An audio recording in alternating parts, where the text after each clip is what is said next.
So Toby Keith was asking me, when are you going to get home? You know, we have the New England Country Festival going on in July. I'm like, oh yeah, maybe I don't know.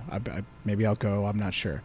So when we get home, General Fleroux called me up and said, kid, what are you doing this weekend? And I'm like, I don't know. I'm like, why is he calling? Like, what's going on here? Why is he calling me? He's like, well, you're going to the country festival to go see Toby.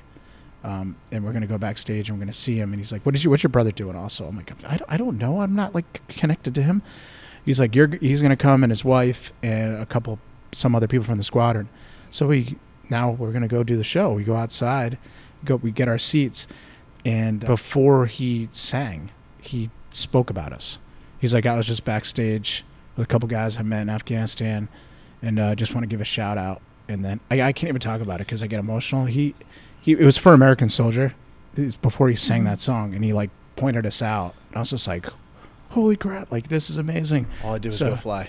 Yeah, it was really cool. And so that was just like a USO flight that turned into like this incredible experience that was brought back home. And just one of my favorite memories. Young Kyle, doing my thing. Wow.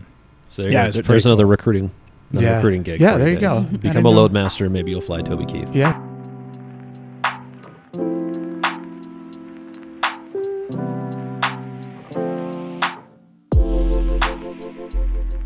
Today we have Sergeant Gurnon and Sergeant Gurnon on the Hindsight, and the Hindsight is where we talk about our members and their lives and discuss the moments that define you and your careers. So let's start. Why don't you introduce yourself? I am Senior Master Sergeant Chad Gurnon. I am a 143rd Loadmaster. I am the Loadmaster Superintendent currently. I've been in the military 29 years. It's a pretty good introduction. So yeah, I'm Senior Master Sergeant Kyle Gurnon, the other one, and I am the 143rd Operations Group Standards and Evaluations Loadmaster, and I have been in 23 years now. Got it. So normally we like to start these with a story. I pitch a line. It starts with "Once upon a time," and everyone kind of starts it a little differently after that. All right. Who's touching their mic? I'm so sorry. That was her. I knew it had to be her. Worst. I'm holding the court just to have something to do, so I don't do that.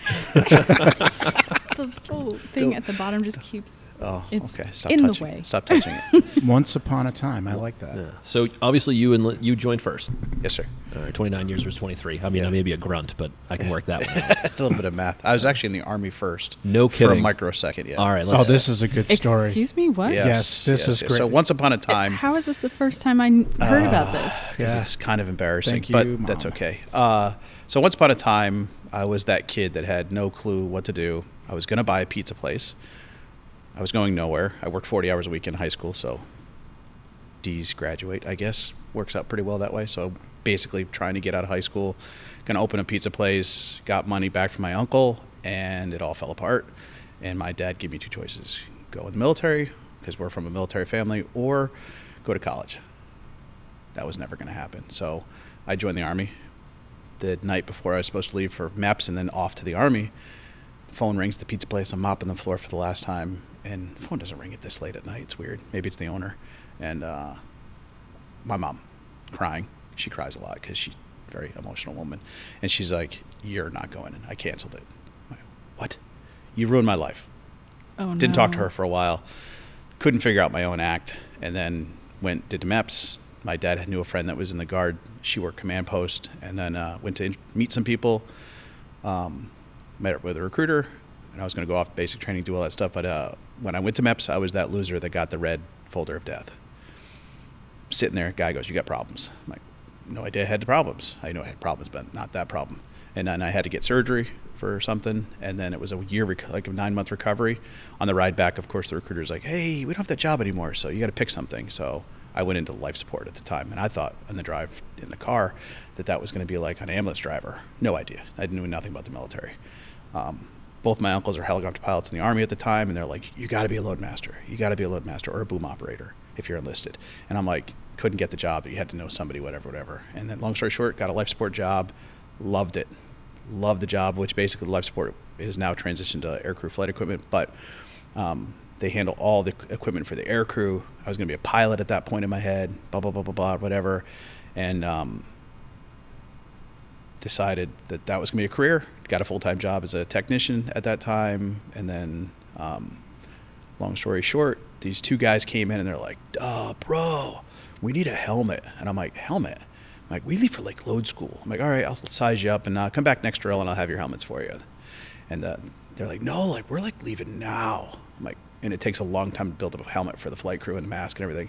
I'm like, all right, give me a couple hours, go to lunch, come back. I get them their helmet and all the gear. They take off in a car to Little Rock, and the chief walks in, and I'm like, Chief, if you hired those two dum-dums, maybe I could be a load. Totally joking, right? And he's like, all right, you're hired. He walks out, whatever. Drill goes by. Monday morning, the arms person, she comes over, Deb Barrett, and she's just like, you missed your appointment at medical. My appointment at medical? She goes, you had a flight physical. You're going to be a loadmaster, right? I'm like, oh, that was like serious. I was just joking around, kind of, but not really. And I went down to the hall, saw the chief load, and he's like, yeah, you missed it. I'll get you another one extra, but don't miss another one. Now I can go back, tell my supervisor who just hired me full-time to become a load, and then, that's the beginning part there. I don't want to take up everybody's time, but that was the beginning part of Once Upon a Time. All right. Wow. That's quite a story. Yeah. There's parts of that I've never heard as well. Which is kind of funny because a lot of people think like our brains are connected, but there's some things I don't know about him, and there's probably some things that he doesn't know about me. It's a very unique relationship. So Once Upon a Time. Once Upon a Time for me. So I had my stuff together, right? I knew everything coming out of high school, straight A student, that kind of stuff. So I went off to the University of Connecticut for a couple years, and while I was there, I made the dean's list. The one that says you got to get off campus, that dean's list. So, I never missed a basketball game there. It was an incredible time. I partied a lot, but I realized I can't keep doing this. And I really don't know what I was doing. I originally went to UConn to be a physical therapist. But so originally, he's in, see, he didn't know that as well. So he's in the military already. And we were, I would say, oil and water when I was in high school. We could not be in the same room together. Then when I went off to college, it kind of changed the relationship, and then it got better. And then I realized, because I used to make fun of him for what he did, I used to call him an overpaid flight attendant as a joke, and boy, someone had to eat crow later on, right? But he, I listened to him because there was an idea I wanted to be a pilot at one time. So he's like, bro, the best way to do that, it's like a job interview all the time. You get to know everybody. Be a loadmaster first, get your foot in the door, and then you interview to be a pilot. And that's all right.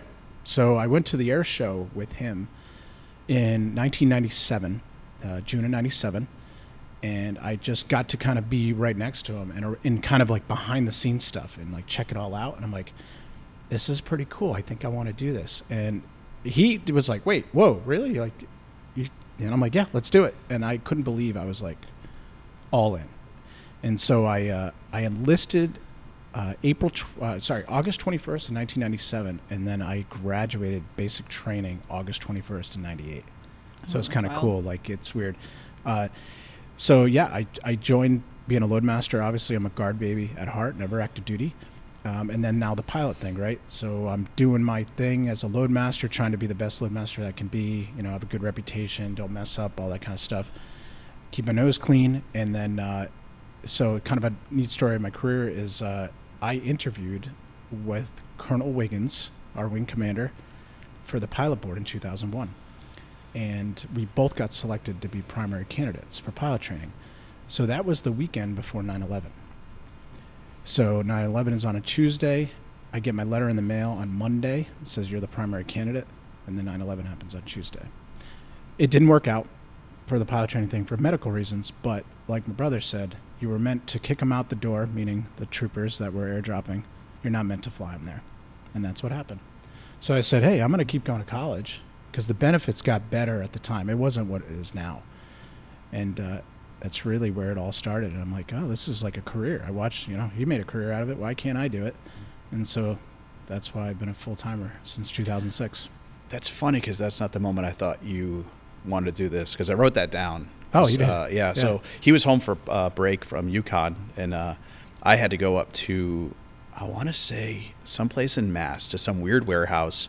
At the time, my chief was like, we got to go up and build all these pallets because we're going to ship an ambulance, and I think 4 pallets of medical gear to, I want to say Chile. We'll just name wherever. Yeah, I don't know where South it was. America. So it was in South America Is this somewhere. when you were at AFE or? No, I was in life. I was a load at the time, full time, and he was home for college. I'm like, well, you got nothing else to do. You're a loser, so come with me. And then while he was there, he helped build pallets and measure and do all the weight and balance and all this other stuff. I thought that was the moment, which is kind of funny. That was. I do. I'm glad you remember that story. That was part of it, but it was the air show that sealed the deal for me, because I was only with, at the time, that was the chief and the head of Stanival, Johnny Nifone. Wow. And that was really cool to kind of do the behind. It was. I mean, it sounds corny, but that is really what the Guard is all about. Is humanitarian, right? And that's what we're doing. We're putting a bunch of medical supplies in an ambulance and we're going to ship it off to South America. So that was kind of a little bit of the first touch, but I would say the air show sealed the deal for like many, that's such a big recruiting tool. Growing up, going to air shows to see my dad, I never once thought that I would join the Air Guard and have to work them. Never once. Yeah, well, it's a little different when you're wearing a green suit, right? Like, I don't think anyone on the Army side of the house has gone to an air show and said, gosh, I want to do this for a living, which is why we're all green. I mean, it was super cool because my dad would do the static displays with the howitzers and stuff. So it was really cool to see him. And he just always looks so happy, and that always sticks out in my head is just how happy he was surrounded by, those guys. Still didn't think I would join though. All right, so what's your favorite part of the air show then? Well, that's not fair. I've had a huge advantage from my first supervisor. He got me on the barrier team. So when the fighters would show up, they have to have an arresting gear, which most people don't know is all Air Force fighters have a hook. So if their hydraulics go out and their brakes aren't that strong in those kind of airplanes, that it has to hit a barrier. So we would fly up to Canada, Trenton, Ontario, pick up 2 barrier sets. They're fairly heavy. Fly them back here, and then we'd put them in the week before the air show. They actually anchor these things. There's 5-foot aluminum spikes. So there's 38 per side, and they actually put, just like on an aircraft carrier, a cable across the runway. Oh. So he ran that in the beginning, and then over time he gave me that job. And then General Chevalier, I took his job, which he was the jump coordinator for all the jumpers for the Golden Knights, Leapfrogs, Red Devils, Black Daggers, whatever, and he would be their liaison. And then at the time, the barrier kind of went away, and they're like, hey, take the, I think he was a captain at the time, and he worked for my mother. So to talk about family, he worked for my mother years and years ago. So I got the coolest job. So he would come to the air show and not see the static display, kind of. You would see the behind the scenes stuff that makes the air show happen. So we had an advantage from my supervisor at the time that we had a way cooler job, if that makes any sense. Sure. That sounds a lot better than picking up At a trash. VIP well, we do it at pass. the end of the day, of course. In That's what I VIP had. pass, yeah. VIP pass. That's yeah. what I had. It Yeah. was kind of not really, but I got to see behind the scenes. I didn't have to be with the public. Yeah, So fair it was enough. really cool. What's your favorite part of the air show? It's tough to narrow it down. I've had many different jobs at the air show. I've worked at Show Center, being the mini boss for the air boss, kind of like a ground control for the schedule. And then I worked on the hot ramp. And I would say that was the most fun for me because you're right there with the performers. You have to, interact with them, talk about the schedule, keep it on schedule if they have problems. And then the kids. I mean, just seeing kids light up. Even adults are the same way when they're around airplanes. It's really cool.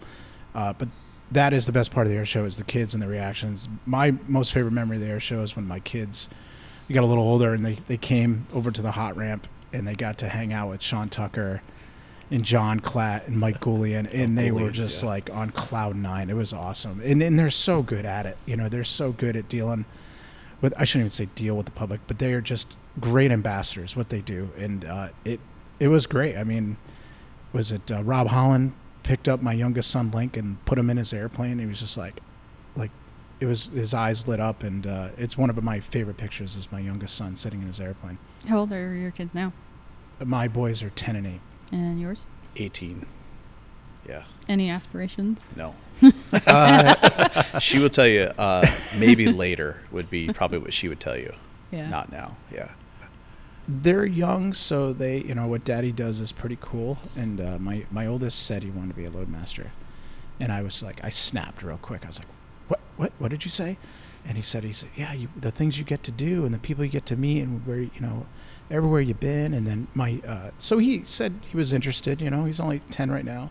And then my youngest, he said a little bit about it because he wants to go to all the states like me. So I have one state left. What is it? Idaho. Idaho? Which is kind of crazy because I used to fly with them a lot. I'd augment their unit for deployments. And it's just weird that I've never been to that unit. I've been offered 2 jobs from that unit when they used to have C-130s. But yeah, that's my last state, and I have not been there yet. And I heard it's great. I did You all gotta go. 50 states. I've heard good things about Idaho, Yeah, for yeah. sure. Idaho's awesome. I did all 50 states in 1 year. When I first became a load, I hit all 50 states in 1 year. Wow. Yeah, which was incredible. I flew a ton when I was brand new, which was the best time of my life. Oh, yeah. You got lucky. Was it opportunity? Just I- right time, right place? I had a supervisor who just put me out there. He just literally said, go get it, kid. And I don't know, I'm a little bit of a talker, if anybody didn't know that. I just make friends and make deals and just made great deals. And then I would work for so many units. And then they're like, hey, we got a mission to Alaska for 3 months. You want to go? Yeah. You want to go to Saudi for 3 months for us? Yeah. Like, I don't say no. And I know I did an Air Force interview in Kuwait one time, and I got a lot of heat over that I never say no. So we'll leave those jokes there. But I hate that word. I will find a way, or I'll find somebody to get what I want. Believe me. So then fast forward to last year when we did another video project with you, featuring you. You want to talk about that accomplishment? Oh, yeah. I hit 1 year in the sky, which is, I want to do public math here. 8760 is the number. Of course, my daughter, who's getting ready, she's an all A student. She's a lot like Uncle Kyle, all A student. She goes, wow, a whole day in the air. That's amazing. I'm like, oh, so disappointing, but she quickly was like, oh, I'm so dumb. But yeah, 1 year in the sky I thought would never happen. I knew when I was new, I thought, I want to hit 200 hours, 500 hours. Like 500 hours was a goal way back in the day. But this is back in 1995. Yes, I'm that old. But a year just didn't seem achievable. And then when it comes, and he's getting ready for his fairly soon, so we're going to pay back the interview stuff. Well, you say Thank soon, Didn't but, you? Didn't you Scooby-Doo him? Yes. He didn't know? What's that? Yeah. Yeah, he Scooby-Dooed me. Yeah.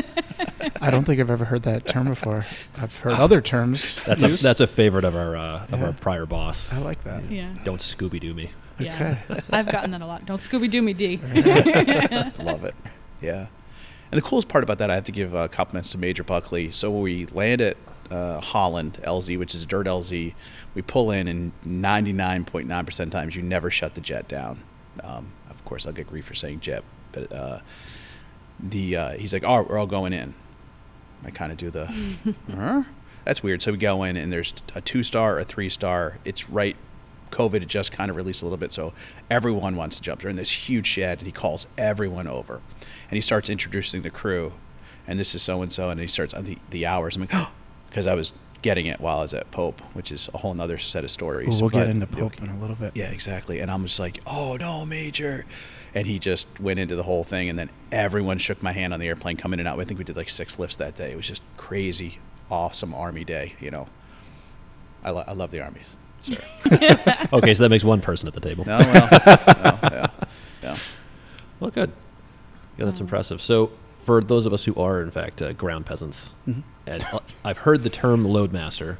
I've seen you guys on the back of a C-130, and that is the extent of what I know about what you guys do. Can you walk me through, like, a day in the life? Like, what does a loadmaster do?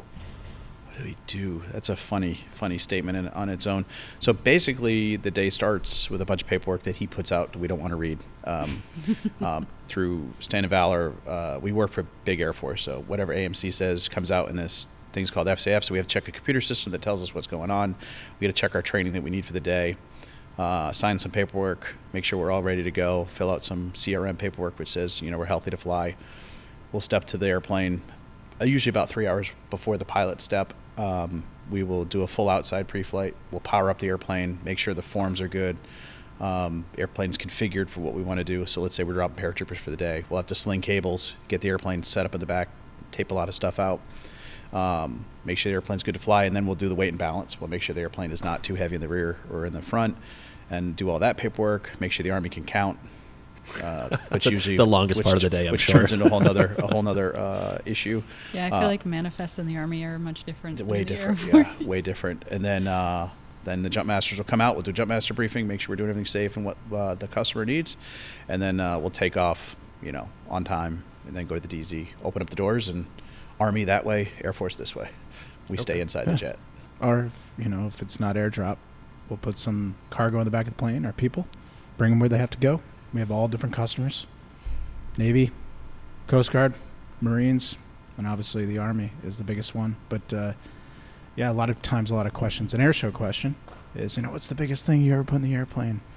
And I always have to think about that. I would say probably the missile truck, the HIMARS, is probably the biggest thing I've ever put in the plane, size-wise. And it's pretty much the heaviest. We drop a boat. The MCADS is pretty cool, the 11-meter rib.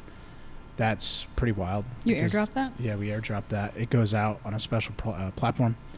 It gets extracted, and then the jumpers go out free fall right after it. Usually the special boat teams. That sounds awesome. It is pretty cool. That is... Whose equipment is that? The Navy. The Navy. Yeah, That's and cool. the cool thing about our job is I think we have the best seat in the house.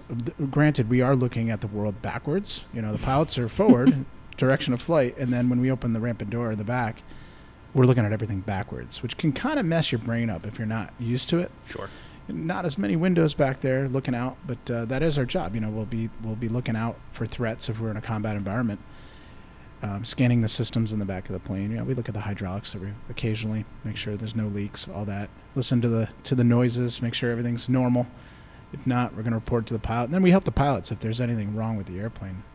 We're kind of like an airliner. If there's something, it's kind of very simple. It's color-coded, sound-coded. If something's wrong, we look it up. You got to know the alphabet. That's hard sometimes. You look it up. It tells you why it's doing it, and then it tells you the crew action, how to solve it. It's pretty cool. So are you guys actual mechanics? I know in the No. Army, a crew chief is a 15 Tango. It's like our actual mechanic becomes a crew chief. That's not the case for the Air No, Force. we are not. No. If something is wrong with the plane, call a crew chief or a specialist. There are times where you do take crew chiefs with you. All the time. Yeah.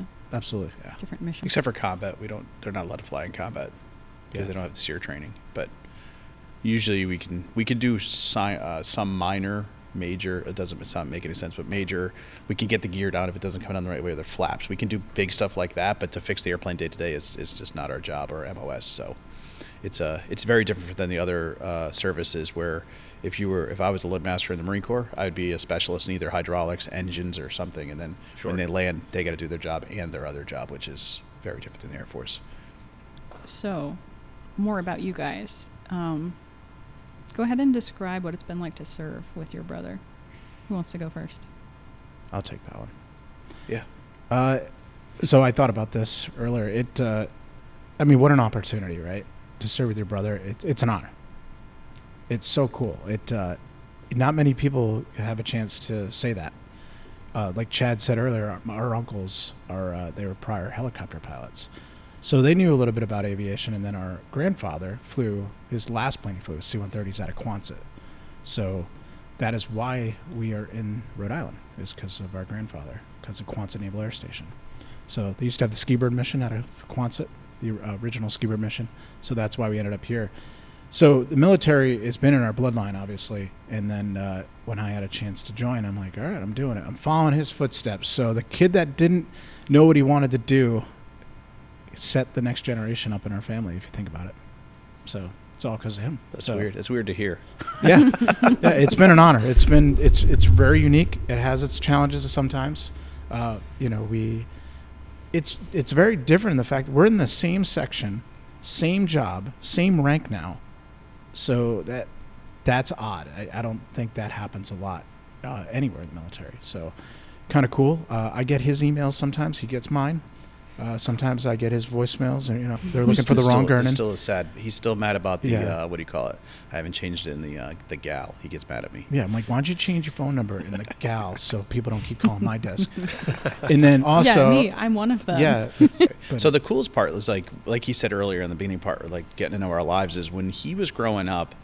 We have an older brother. He's 2 years older than me. So me and him palled around a lot because we were very close in age. So he was like the kid that was like, come on, I want to go. Like, no, we're going to go do bad stuff. You can't come with us. So, and you're a straight A student. You don't be doing what we're doing, you know, kind of stuff. So it's kind of like having one part of our lives being kids and goofing off and that kind of stuff, because we would torment the living you know what out of him. People always want to know what happened to Kyle, and we have to share those deployment stories. I will tell you the stories of when we were smaller kids. Like, we would just torment him, you know. I'm surprised I'm not paralyzed. Yeah. So honestly, just to tell you one funny story, just to give people some perspective. My other cousin, he's a little bit younger than me, a year younger than me. We would go to, with my older brother, we would go to Weatherall, back when you could play at Weatherall and go through the tunnels and stuff.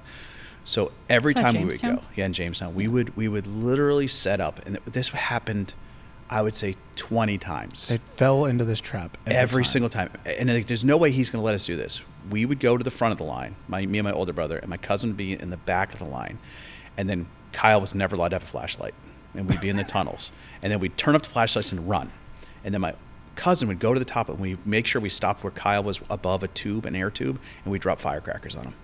And as the firecrackers are going off, you would see him, because we'd be at the end of the tunnel, you'd see flashes of light. And I swear, I'm surprised he hasn't murdered me in my sleep all these years. PTSD from that. And laugh. I actually forgot about that story. It comes up every once in a while. Well, it's suppressed. Your therapist should get that out. Yeah, of that's true. And it's funny, when we deployed and I would fly with certain crews and then he would fly, he kept, he's flying with certain pilots and loadmasters. And so he would hear all the childhood stories. They would hear that. And then they would fly with me on the next deployment. They're like, I want to hear all those stories from your perspective. And it was completely different. It was pretty funny to hear that. Oh, yeah.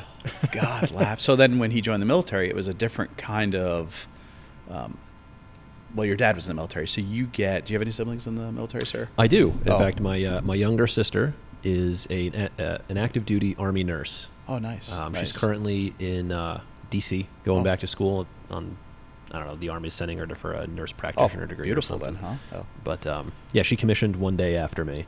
Oh, wow. And then she pinned captain 30 days ahead of me. Yeah, because she's a medical field, yeah. Yeah, and active duty. Yeah.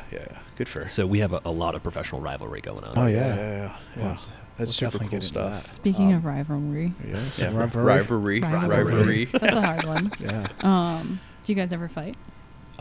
We have a difference of opinions. Yeah. I'm much more of a firecracker temper. I just, and it's over, right? And he gets very angry and quiet. So yeah, I hold it all in probably. It's hard though to, not to get into a therapy session here though, but when you have, no is not in his vocabulary. It is not. There will be a way to find the answer. We always say the smartest person isn't the person that knows all the right answers. It's the person that can find the right answers. That's Chad to a T.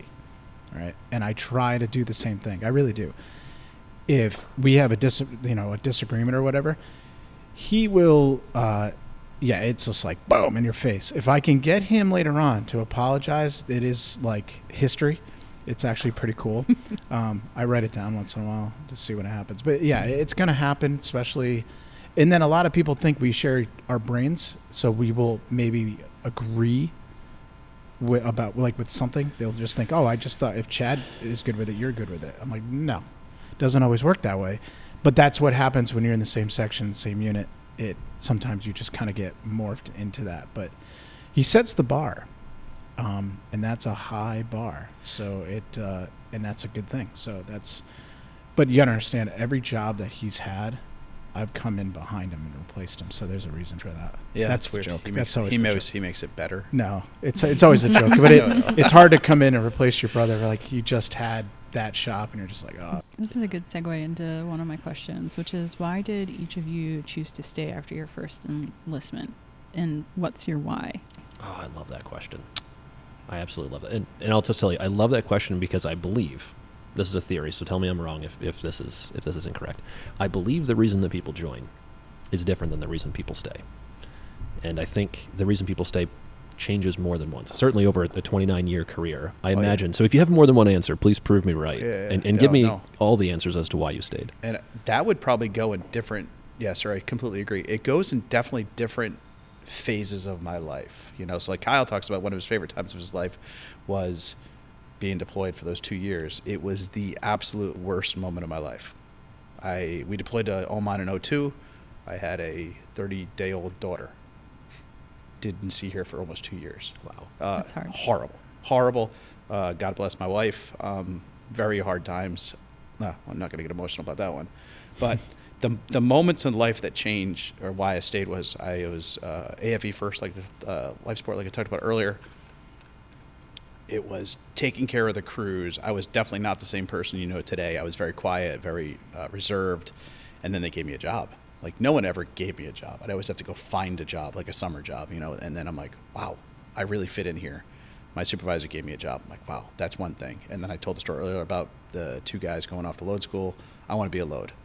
Someone gave me a job again. I'm like, oh, now I got to prove myself again in another career field. And then I got a full-time job. And I'm like, oh, God, what do I do now?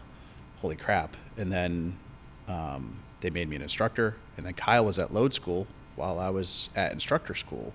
So another great moment in my life was to be at instructor school while my brother's at initial school and get to meet his friends, which became my friends years later for different reasons. And then I don't want to say you settle. And I think there's a time in everyone's life where you kind of settle a little bit. And you're like, why am I doing this?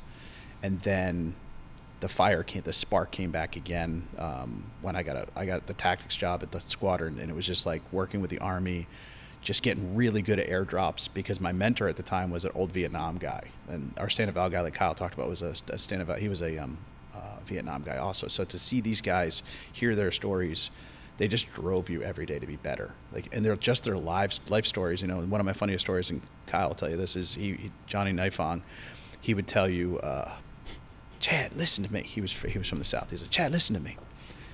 Sick time is when I do something fun. Like go to a baseball game or something fun. You can go to work sick. And I remember it didn't make any sense as a kid, you know, like, but he always brought the best out in you. He was a complete pro, quiet professional. And you're like, because you always want to be like somebody. Like, I love the pieces of this guy or that girl, and like, you know, the qualities that other people have. And so, yeah. And then now I just want to be the best loadmaster in the Rhode Island Air Guard.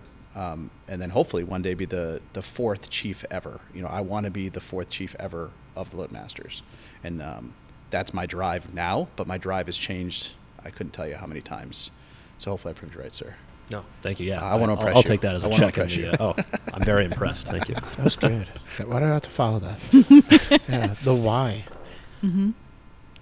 Why I stayed or why I joined? What was that question? Stay. Yeah. Why did you stay after your first enlistment? What is your why? The why is easy. It's the people and it's the flying, because that's what you're going to miss the most. Really, it's the relationships you build along the way, the connections you make. It's been a lot of fun. I mean, there's just so many great people, so many talented people we have in the Army and the Air Guard here. It just kind of surprises you every day. And the older you get, the more you're doing this job, reflecting, is you realize, like, all right, I remember being young, but that person that's coming in, you got to empower them. We keep saying that, but it's true. Like, they have to grow up quicker than I ever grew up, because it's a different airplane. When I was in the E model, you didn't have as many responsibilities. Your life was a lot more simple, I would say. So it's really cool now to see people joining this career field, and not just this career, but a lot of it. Like, think about it. All the things you have to learn now as a brand new airman. DTS, you kidding me? If I had to deal with that, I would have probably quit, right? I'm actually in that yeah angry phase of Yeah. DTS right now, because Oh, I'm yeah. leaving for Oh, NCOA. See, I'm pretty good at it because I do it a lot now. But think of all the things you had to deal with when you were an airman, and now the way you deal with it, it's kind of different. But I would say it's the people. It's been obviously hands down the best part, and then the flying, because I just love flying. There's something about taking off, flying around here locally, going on trips. You get some really good trips that pump the veins back up again. You're like, this is why I do the job. It's like an addiction. You get it right back in the vein, and you're like, let's go do it again. It's awesome. And people always ask me, what is your favorite moment, you know, or what's your favorite whatever? And you can't, because I just asked Colonel Desmond in his retirement, what was your He favorite loves crew? asking retired people Like, that question. What's your favorite good question. crew? I love it too. Or your favorite trip? And it's impossible to ask, because it's so, I've had a great time in Hawaii, and I've had a horrible time in Hawaii only because of the people you're with, right? And it's funny to hear the whys, and I know you like the why story. I like the whys. Like, I like to know what makes people tick. So, like, why do you like whatever? You know, like, why do you like ice cream? Ice cream. So, you don't say. Insert jokes there. Yeah, exactly. There'll be some jokes made about this. I didn't know that. But I have 3 loves. I wrote them down. I have 3 loves in my life, and I can never do all 3 at the same time. I love flying, I love my family, and I love ice cream. I'm so glad ice cream made I it love on that. your list. If you knew me, you know how much that makes sense. Have you had ice cream all across the world? Everywhere I've landed, when we were doing the of Bosnia thing, I course. would land and get Oh, ice cream yes. and a cappuccino in Split. We were in Split, and I would go find it. The whole airport was destroyed. It was mortared. And I found a guy that sold ice cream and cappuccinos, and I brought it back to my crew everywhere I went. Like, that is we'd land in Iraq, engines running. I would run to the chow hall or order the BX and get an ice cream for the crew. I find ice cream everywhere, I promise Seems you. The like guy a that comfort serves food? the ice cream at the chow hall, like as he's digging in the scooper, he's looking at him like, I am gonna get you.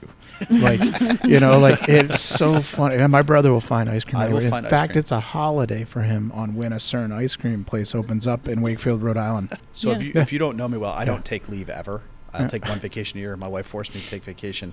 I take a day of leave that day to take my daughter when she was little to Berkeley's. Just that's how much my ice cream Yeah. plays in my life. My daughter, every single tooth came in while I was gone, and here's your kid. And I forgot that when we started really deploying heavily was when Hannah was born. 9/11. 9/11. by She the was way. born 9/11 1 year later. Yeah. So so completely different perspective, he's going through all that, and then, I'm the single guy and loving it. And I mean, yeah, that light switch definitely gets worn out. I think our job's easy though. Like, we go overseas and we basically rinse and repeat every day. And so if we're flying, you land, you sleep, you eat, you work out, you do it again, maybe the next day or the day after that. The family's back home. That doing all that, they're doing the hard work. The grind. They are. That's the hard. grind. I don't know how my wife does it now, because my boys are 10 and 8 now, and they're getting to a point where they're starting to figure this out. And so they're looking at, hey, Dad, when's the next one? Or even regular trips now are starting to take a toll for them. They don't like that I go away for maybe a week at a time. Well, you lose part of your support system. Yeah. And I can speak to that. My dad was, I think, 18 months was his deployment. Wow. And it was hard on the family. I was 16, 17. I was a senior in high school. I didn't even know if he was going to be home for my high school graduation. And a lot of his responsibilities ended up falling on me as the oldest kid. So, it is hard. And even before that, his 2 weeks away, it was hard. It's just difficult as a kid to lose somebody that's so important to you for any amount of time. Yeah, it's funny. I have a perspective story for that. So, like, we were deploying a lot, and my brother-in-law's had a house in Maine, so we go up skiing when I was home on some leave there in between deployments. And my niece Emily, my brother-in-law Kevin's getting ready to go off on a business trip for 3 days, so he has to leave. I have to drive him to the airport in Portland, and she is in tears, like, my dad's leaving. And I look over, my daughter's maybe 6 or 8 at the time. She's like, you're pathetic. My dad goes away for months on end. But it's perspective. Yeah, if it she is. had never had her dad go away, ever. Yeah. And I'm like, wow, that has got to be a weird perspective to, like, for her, 3 days is like a deployment. Yeah, And I think it's about perspective, it. I think about that perspective all the time, and how our normal is not normal. We are not normal. No.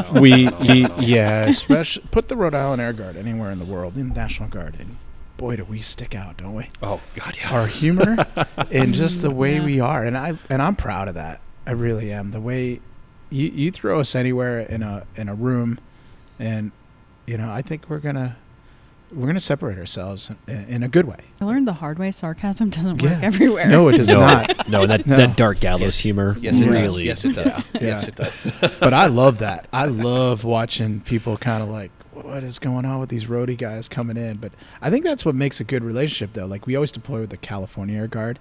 It's a good yin and yang there, right? They got their own style. We have our own style, and we get together on deployment, and we rock it. A younger loadmaster told me this. When they come back from Little Rock, where they learn our job, when they're down there and they see the Rhode Island patch, the Rhode patch, that's an added pressure and stress right away, because it's the Rhode Island, it's the Rhode guys, and you're going to get home and you're going to deal with the Gurnon brothers.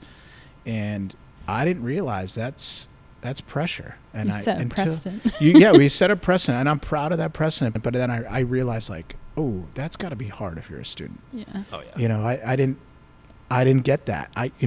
Thank you for telling me. What's that? How do you balance that then? Well, when they're students, just do their thing, and they come home, and I don't think we're that hard. Well, some guys and girls have a hard time with it because they think they put us on a pedestal that's just not real. Because the reason that is that way is we trained and worked with those guys and girls in the beginning. We're the first airplane. The first stretch days were Rhode Island. Our Chief Ballard, he was Little Rock trained, so he literally trained all Lockheed the people trained. there. Lockheed, sorry, he was Lockheed trained. So he's trained those trainers. So the name on the wall, they put a false. I think they put a false stressor on themselves, and that you can't fix that though, because they get home like, why are you so nervous around me? And then we get the story just recently, and we're like, oh, that all makes way more sense. Wish I'd known sooner. Wish I'd known sooner. But it's and that bodes to like how hard we worked at making friends. Like literally, the guy that runs the schoolhouse, Tom Barnes, is somebody we've been with forever. And we can call down and find out, hey, how's Joe doing, or how's Sam doing, which is, I don't think a lot of people are able to do that. And check in on your guys and girls, and they can check in on us at the same time. We also, being brothers in the section, I think are a little aware of the fact that don't try to be anyone else. Don't try to emulate that person. You got to figure out in this job your own way to do it. The books only help you so much. Yeah. But like, we don't want to make loadmasters that are clones. So one of my office mates, Marissa Fabianski, she was always putting pressure on herself, trying, female in the section, that, it's male dominated career field mainly. She was always trying to emulate someone else that was a female. I'm like, you got to stop doing that. You will figure out your own way. Just as even a male in our section, you're going to figure out your own way how to do this job. I think we recognize that, because I'm not Chad, right? My older brother, I'm not going to be like him. We both do this job different. different. To figure that out. I had to already. figure that out. That's my brother. And I think I kind of recognize that, and we had other brothers in the section too. Both have different goals. And that's funny that Buckley Army Airfield is calling me right now. Speaking of young bucks. Yeah. So, I kind of recognize that with some of the people, and you have those conversations later on. But I get that. Like, people join for different reasons. Just because you're related doesn't mean you do the same things. I've been dealing that with my whole career, because he's been before me. I'm K Gurnon, he's Gurnon. I came in after him, right? So that's what happens. And it's a curse and a gift. Like when somebody joins with a sibling or another relative in the squadron, or even on the base, you instantaneously gain those friends. Right. But you instantaneously gain those enemies. Yeah. Thank you for saying that. And I'd always tell people, you make I have my opinion of you, let's just say, but I want people to make that opinion of you the way I did. Because younger minds will be like, oh, Dee's a rock star, and that gets put in their head, right? And then it's great, and sometimes a curse for some people, because he had to deal with some of my, I was younger at the time, I maybe made some enemies, and for the wrong reasons, but the older I get, it was a curse and a gift at the same time. And that's probably the best way I explain it to new people that come into the squadron is you have to be you, and we don't want a squadron of Kyles, a squadron of Chads, but take the pieces, because I've learned from you. Like your patience when you're at HRO, you were the person to call. Like, I wanted to be the D of loadmasters, So my mantra from Larry Munich was, you want them to call you. If they're putting a team together, who are they going to call? And I want to be on that team, like me or not. Who's the guy or girl that's going to get that job done? And that's what I tried to explain to Sergeant Fabianski, is you have to be the one they're going to call for the right reasons, and make you. But yeah, you create your own reputation as well, and like the Guard, it's hard, because in the Guard we're not flowing out and coming in all the time, right? Nope. So it's the same 3,000 faces. Yes, so you better make sure you're doing it right, or else it's going to be a long career. So I kind of laugh about that, but it just happens. But Chad mentioned it earlier. very weird now to see people that joined after you joined and then are already leaving. And it makes you think about your day when you're going to retire, your Finney flight, and you're just like, oh my gosh. Like, I always put myself in their shoes. And Chad always asks everybody that has a Finney flight and talks to him, he says, like, what's your favorite trip?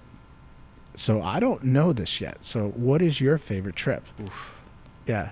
It's hard to narrow down, I know. It's a toss-up. Norway for 2 months was just unbelievable for a location. Made incredible friends. Ice cream?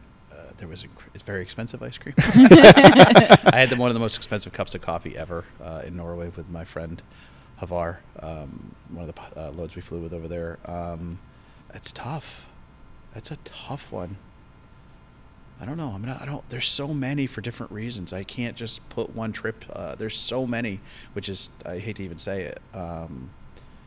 I would say probably if I had to get put on the table here, we went a couple years ago to Spain. I went to Zaragoza, and I say that funny because that's how they say it with their R's there. And we just had the time of our lives. One of our pilots is a sit around kind of guy. Every day he'd get me up, we'd go to a museum, different cultural stuff, and just got to know a guy that I didn't really know very well. Me and him just hung out a ton, and that was I'd probably have to say highlights. There are so many other ones though. Yeah, the amount of hours you've flown, the amount of trips you've been on. It's just crazy. How do you narrow that down, right? I think you brought up something that I realized on my deployment, and how important it is if you have the opportunity to get off the base, because you're stuck in this vacuum. Base life is not at all immersed into culture. I would have had a very different perspective of Kuwait than had I not gone off base and gotten to experience it for myself. And actually I think it fostered more positive feelings actually than if I had only stayed on the base. Yeah. Perspective too. Like you go to these countries where, big US shows up, why are we there? All those, we're just there to do a job, right? Whatever. But when you get to go down and meet the people, like I remember going downtown to Qatar, and just spend the day at the mall, which is the typical American thing, but we would do all that and just meet the locals and just sit down for a few minutes and hear their side of the stories. It's just amazing. Like one of the stories you should probably hear is we got to train the Iraqi Air Force here when they got the C-130Js, mm-hmm. and what a mind-blowing story. One of them was a fighter pilot that tried to shoot down U.S. aircraft in the first Gulf War, and another one is a kid in the second Gulf War who grew up under Saddam and his father was killed and became a pilot for the Iraqi Air Force. And just hear these two perspectives, two totally different people, and hear why he loves America. Huh.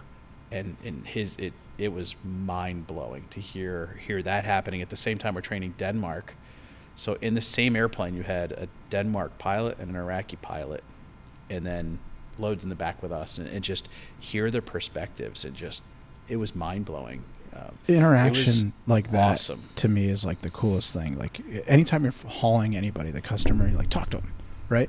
Go up to them, like, hey, you're a civil engineering squadron. When we do guard lift missions, they're called MRAs now, and I'd be like, hey, what do you do? And the guy's like, oh, I'm a train conductor. I'm like, what? Tell me everything about like what you do. Like, that's the cool part. And then overseas, I remember flying. This was E-model.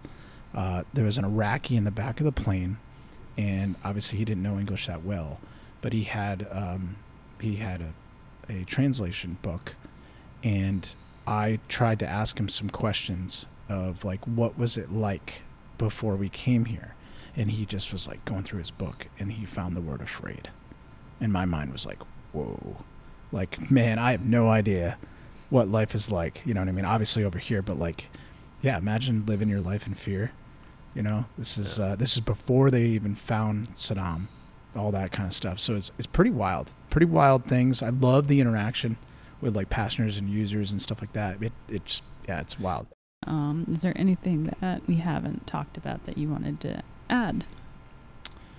A bunch of firsts as sibling rivalries, because I'm proud of the firsts of what we've done as career. But I'm proud of it as an organization. Like the fact that at the Rhode Island Air Guard, we like put the J model on the map, and our names are included. I think that's such an honor. It's like really cool to be like, like there's so many other names, but first combat airdrop for the United States Air Force in the J model. Rhode Island did it. That's awesome. Training all the international partners. We get called all the time. Get calls all the time. But no, it's funny. A lot of people ask me some personal goals, and this is going to sound really odd to people that don't fly. But when I joined our mentor, Larry Munich, when I saw him, I said, if I can be his rank, get as many hours as he did, I'm doing all right, right? So I've done that. I've done those things already personally. My next personal goal is to know when my Finney flight is, because not many loadmasters get to do that because of medical reasons. This job will take a toll on your body eventually. So that is my next personal goal.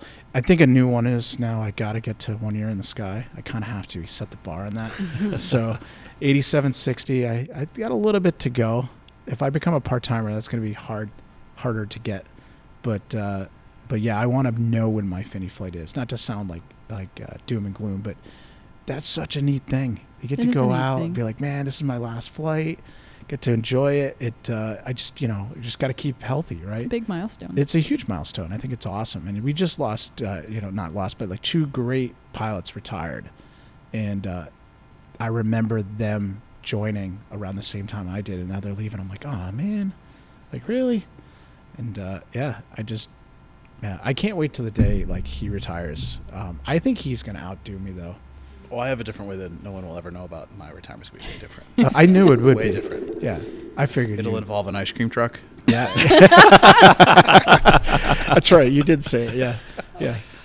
Yeah. Mobile will bring. I can't wait. I hope I'm around. Make sure You'll I'm be there. around. Yeah. You're first in my thoughts. Yeah. Awesome. Yeah. All right, gentlemen. Thank you so much for joining us today. Thank you, man. This has been the Hindsight, the Rhode Island National Guard's podcast.